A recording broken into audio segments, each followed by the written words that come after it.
इतने में प्लेन के फर्स्ट क्लास कैबिन की छत में धमाका होता है जो पूरी छत को उड़ा देता है। एक पैसेंजर ने जहाज पर बोर्डिंग के वक्त फ्यूजलाज में एक क्रैक देखा था तो लैंडिंग गियर स्टक हो गया। मैन्युअली ओवरडू करने पर भी लैंडिंग गियर नहीं खुला।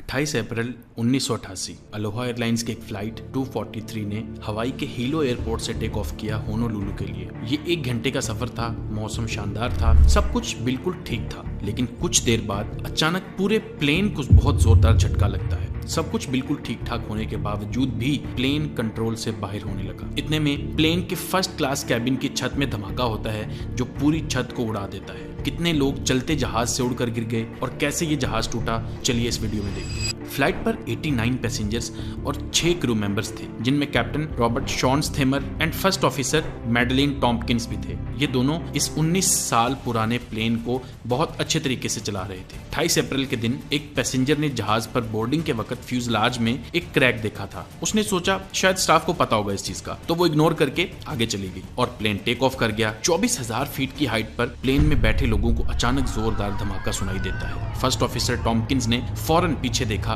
तो हर तरफ टूटा हुआ सामान नजर आ रहा था। फर्स्ट क्लास कैबिन की पूरी छत टूट के अलग हो गई। कॉकपिट का एंट्री डोर तक भी हवा में उड़ गया। कैबिन में हालात खराब थे। लोग अपनी सीट्स को थामे हुए थे, हवा उनको बाहर की तरफ खींच रही थी। 300 मील्स पर आवर से तेज हवाएं पैसेंजर्स को बाहर खींच रही थी और 24,000 फीट की हाइट पर इनसे सांस भी नहीं लिया जा रहा था। कैबिन के अंदर प्रेशर, एयर फ्लो और टेम्परेचर कंट्रोल करने का सिस्टम मौजूद होता है और जितना ऊंचा प्लेन होगा उतनी ऑक्सीजन कम होती है हवा में। और ये तो आप जानते ही होंगे, डीकम्प्रेशन का हल्का सा भी इशू हो जाए तो फौरन प्लेन की छत से मास्क निकल कर आ जाते हैं। अब फ्लाइट 243 की साइड्स और छत दोनों ही टूट गए तो ऑक्सीजन मास्क कहां से बाहर आते फिर। ज्यादातर पैसेंजर्स सीट बेल्ट्स की वजह से अपनी सीट्स पर ही लटके हुए थे। क्रू मेंबर्स जो खड़े थे सक्शन की वजह से यूं लटके हुए थे। टेंडेंट नंबर 1 क्लाराबेल लांसिंग तो फौरन उड़कर प्लेन से नीचे जा गिरी। टेंडेंट नंबर 2 मिशेल होंडा जैसे तैसे करके बच गई और पैसेंजर्स की खबर लेती रही। पायलट्स ने अपना ऑक्सीजन मास्क लगा लिए,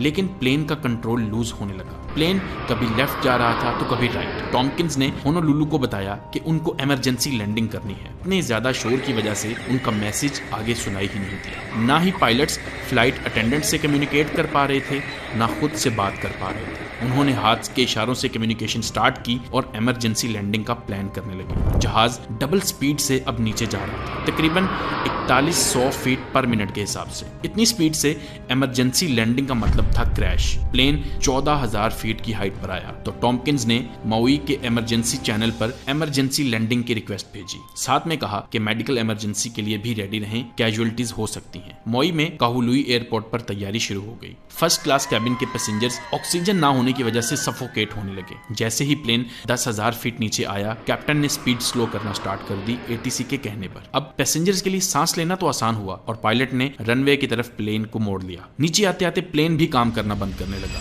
स्लो करने पर कंट्रोल लूज हो रहा था तो पायलट के पास यही ऑप्शन था कि तेज स्पीड के साथ लैंडिंग की जाए। ऐसा करने से सब पैसेंजर्स की जान जा सकती थी। कैप्टन ने टॉम्पकिंस को लैंडिंग गियर ओपन करने को बोला तो लैंडिंग गियर स्टक हो गया। मैन्युअली ओवरडू करने पर भी लैंडिंग गियर नहीं खुला। पायलट को हर हाल में लैंड करना था और 200 किलोमीटर पर आवर की स्पीड से लैंडिंग सीधा क्रैश था। तकरीबन लैंडिंग से पहले लैंडिंग गियर खुल जाता है। 13 मिनट्स का वक्त लगा प्लेन की छत टूटने से लैंड होने तक। 89 क्रू मेंबर्स में से 65 जख्मी हुए। 8 पैसेंजर्स और 1 फ्लाइट अटेंडेंट सीरियस कंडीशन में जिंदा बच गए। ये प्लेन बहुत ज्यादा डैमेज हो चुका था कि इसको अब रिपेयर भी नहीं किया जा सकता था। सब लोग सिर्फ यही सोचते रहे आखिर हुआ क्या है। फ्यूसलाज 2.5 मिलीमीटर थिक होता है, मतलब 2 क्रेडिट कार्ड्स जितनी थिकनेस। इन्वेस्टिगेशन स्टार्ट हो गई। पैसेंजर्स का इंटरव्यू किया गया। उसी लड़की ने फ्यूसलाज के क्रैक के बारे में बताया। टेक ऑफ से पहले 2 इंस्पेक्टर्स प्लेन को इंस्पेक्ट करते हैं, देन प्लेन उड़ता है। कैसे दोनों इंस्पेक्शन मेंबर्स ने उस क्रैक को नहीं देखा। पता ये लगा कि फेडरल एविएशन एडमिनिस्ट्रेशन ने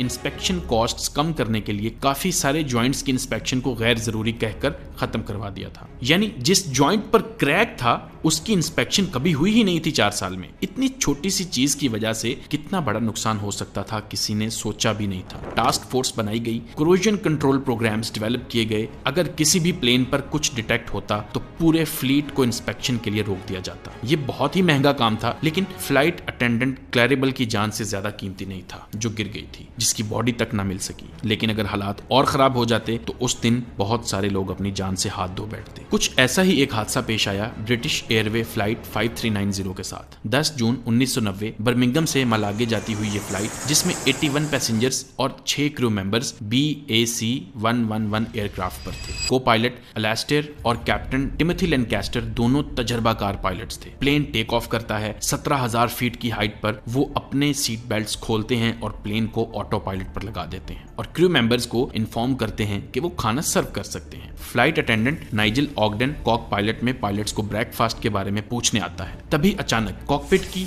2 लेफ्ट साइड वाली विंड स्क्रीन्स टूटकर बाहर गिर जाती हैं। डीकम्प्रेशन से पूरा प्लेन झटके खाने लगता है। जो जो चीजें खुली पड़ी हुई थी उन विंडोज की तरफ उड़कर जाने लगती हैं। कैप्टन लैनकास्टर को भी एयर ने शक कर लिया और उसका सर विंडो से बाहर निकल गया। किस्मत से उसकी टांगे कंट्रोल कॉलम में स्टक हो गई। कॉकपिट का दरवाजा टूटा और सेंटर कंसोल से जा टकराया। पायलट्स के कंट्रोल्स अब पूरी तरह से कवर हो चुके थे। को पायलट ने प्लेन को ऑटो पायलट से हटाया, साथ ही प्लेन नोज डाइव करने लगा। ब्रेकफास्ट का पूछने आए ऑगडन ने फौरन कैप्टन को टांगों से खींचा, इससे पहले कि कैप्टन पूरे का पूरा विंडो से बाहर खींचा जाए। प्रेशर नॉर्मल तो हुआ, लेकिन कैबिन में जैसे तूफान आ गया हो चीजों का। कैप्टन फ्यूसलाज के साथ बिल्कुल पिन हो चुका था। ऑगडन ने कैप्टन को पकड़े रखा। को पायलट से कंट्रोल्स तक पहुंचा नहीं जा रहा था। प्लेन नीचे जाता गया। उसने मेडे कॉल की, लेकिन उसको नहीं पता था किसी ने उसको सुना है या नहीं। उसी वक्त 2 फ्लाइट अटेंडेंट्स कॉकपिट में आती हैं। कैप्टन को हेल्प करने के बाद वो कंट्रोल सिस्टम को अनब्लॉक करती हैं। इस वक्त ऑगडन ऑक्सीजन ना होने की वजह से सफोकेट करने लगता है। 350 मील्स फी घंटे की ठंडी तेज हवा से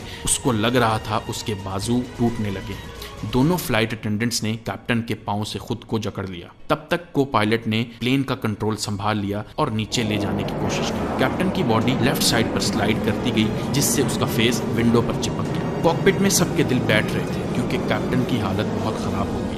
सबने कहा कैप्टन की बॉडी को छोड़ देते हैं। ऑगडन ने फौरन मना कर दिया, क्योंकि चांस था कि कैप्टन वापस विंडोज की तरफ खींचे जाएंगे। तभी एचिसन ने खुद ही प्लेन को नीचे लाने का फैसला किया। कॉकपिट से बहुत सारे चार्ट्स और कंट्रोल्स गायब हो चुके थे। उसने ATC से कंट्रोल करके साउथहैम्पटन एयरपोर्ट से राब्ता करवाने का बोला। अब को पायलट को उस एयरपोर्ट के बारे में कुछ भी पता नहीं था। कैप्टन चेकलिस्ट्स और चार्ट के बगैर कंट्रोलर्स की हेल्प से को पायलट ने सेफ्टी से प्लेन को इमरजेंसी में लैंड कर लिया। किसी पैसेंजर को एक भी चोट नहीं आई। कैप्टन भी बच गए, बस कुछ चोटें ही आई और 5 माह बाद वो सर्विस में वापस भी आ गए। इन्वेस्टिगेशन से पता लगा कि उस दिन की फ्लाइट से कुछ दिन पहले प्लेन की एक रूटीन सर्विस हुई थी, तो कैप्टन साइड की विंड स्क्रीन चेंज करने का कहा गया। शिफ्ट मेंटेनेंस मैनेजर ने सोचा कि वो ये काम खुद कर सकता है। कई साल तक ना उसने ये काम किया था और ना कोई मैनुअल रीड किया और विंडोज रिप्लेस कर दी। विंड स्क्रीन के 90 बोल्ट्स उतार के उसने देखा कि उनको जंग लग गया है, तो उसने सब बदल दिए।